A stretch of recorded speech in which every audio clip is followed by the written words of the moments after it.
नमस्कार, स्वागत है आप सभी को।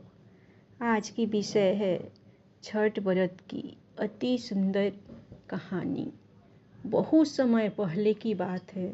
एक बूढ़ी अम्मा थी। उसके एक बेटा और एक बहू थी। बूढ़ी अम्मा छठी मैया की परम भक्त थी और हर साल पूरी श्रद्धा से छठी मैया का व्रत करती, परंतु बहू नए विचारों वाली थी। वह पूजा पाठ में विश्वास नहीं करती थी। एक बार बूढ़ी अम्मा छठ व्रत की तैयारी कर रही थी। बूढ़ी अम्मा की बहू उन पर हंसने लगी और बोली, अम्मा, दुनिया कहाँ से कहाँ चली गई है। लोग आसमान को छू रहे हैं और आप आज भी इतनी अंधविश्वासी हो। पढ़ी लिखी बहू का छठी मैया की परम भक्त बूढ़ी अम्मा पर कोई असर नहीं हुआ। वो तो बस अपनी तैयारियां करती रही। बहू फिर बोली, अम्मा, ये सब बेकार की बातें हैं। इस उम्र में 3 दिन तक भूखी रहोगी तो खुद पर ही मुसीबत लाओगी।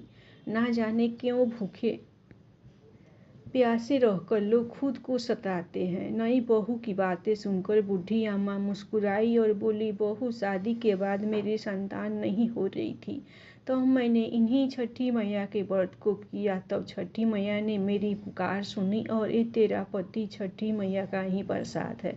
तू भी इस वर्ष छठी मैया का व्रत कर। माता तेरी भी पुकार सुनेगी और तेरी गोद भी हरी हो जाएगी। लेकिन नए युग की नई सोच वाली बहू एक सुनने वाली नहीं थी। बोली, मैं पूजा पाठ नहीं करने वाली। सुंदर पति मिला है, जीवन में हर सुख मिला है, आलीशान घर है, दिन रात मस्त रहती हूँ। मेरे गांव में मुझ जैसा धनवान कोई नहीं है। सासू माँ, इस दुनिया में कर्म प्रधान है। बूढ़ी अम्मा के लाख समझाने के बाद भी बहू पर कोई असर ना हुआ।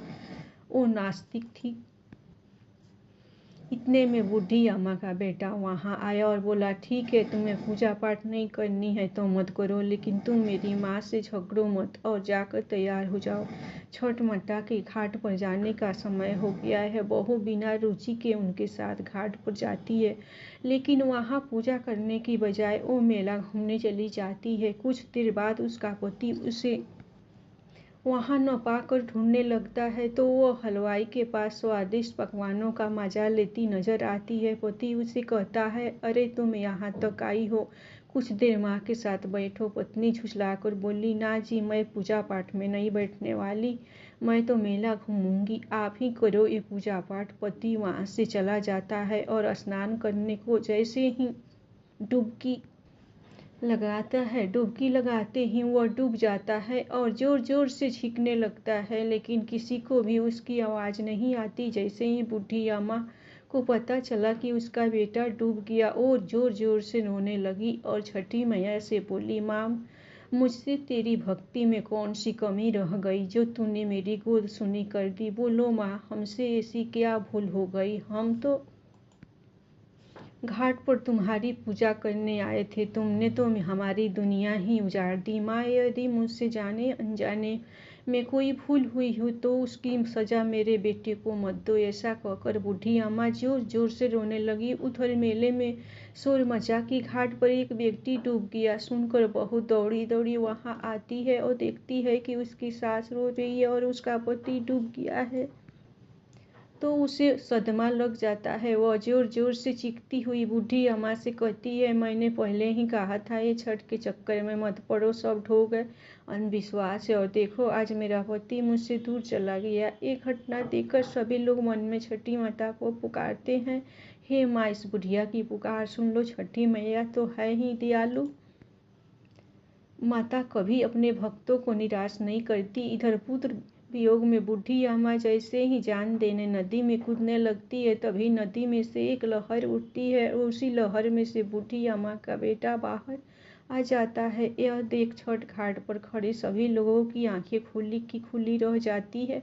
बूढ़ी अम्मा खुशी से रोने लगती है। बहू भी खुशी के मारे जोर जोर से रोने लगती है। इतने में तेज गर्जना के साथ छठी मैया प्रकट हुई और बोली, मैं कभी अपने बच्चों का अहित नहीं करती। मैंने तुम्हारी आंखों से अज्ञान का पर्दा हटाने के लिए तुम्हारे पति को पानी में डुबाया था। मैं सदैव अपने भक्तों की रक्षा करती हूँ। इस कलयुग में जो भक्त मेरी पूजा करता है, मैं उसकी मनोकामना पूर्ण करती हूँ। यह कहकर छठी मैया अंतर्ध्यान हो गई और घाट पर मौजूद सभी लोगों ने छठी मैया की जय जयकार करी।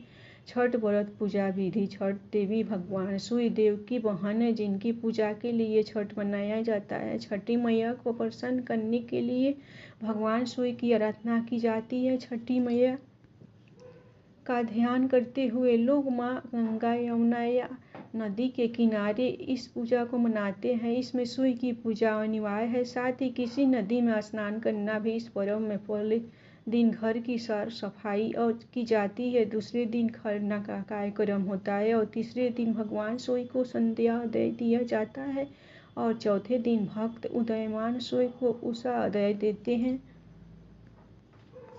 छठ के 4 दिनों तक शुद्ध शाकाहारी भोजन किया जाता है। छठ के दिन अगर कोई व्यक्ति व्रत को करता है तो वह अत्यंत शुभ और मंगलकारी होता है। पूरे भक्ति भाव और विधि विधान से छठ व्रत करने वाला व्यक्ति सुखी और साधन संपन्न होता है। साथ ही निसंतानों को संतान प्राप्ति होती है। छठ व्रत अनुष्ठान विधि। छठ के दिन सूर्योदय में उठना चाहिए। व्यक्ति को अपने घर के पास एक झील, तालाब या नदी में स्नान करना चाहिए। स्नान करने के बाद नदी के किनारे खड़े होकर सूर्योदय के समय सूर्य देवता को नमन करें और विधिवत पूजा करें।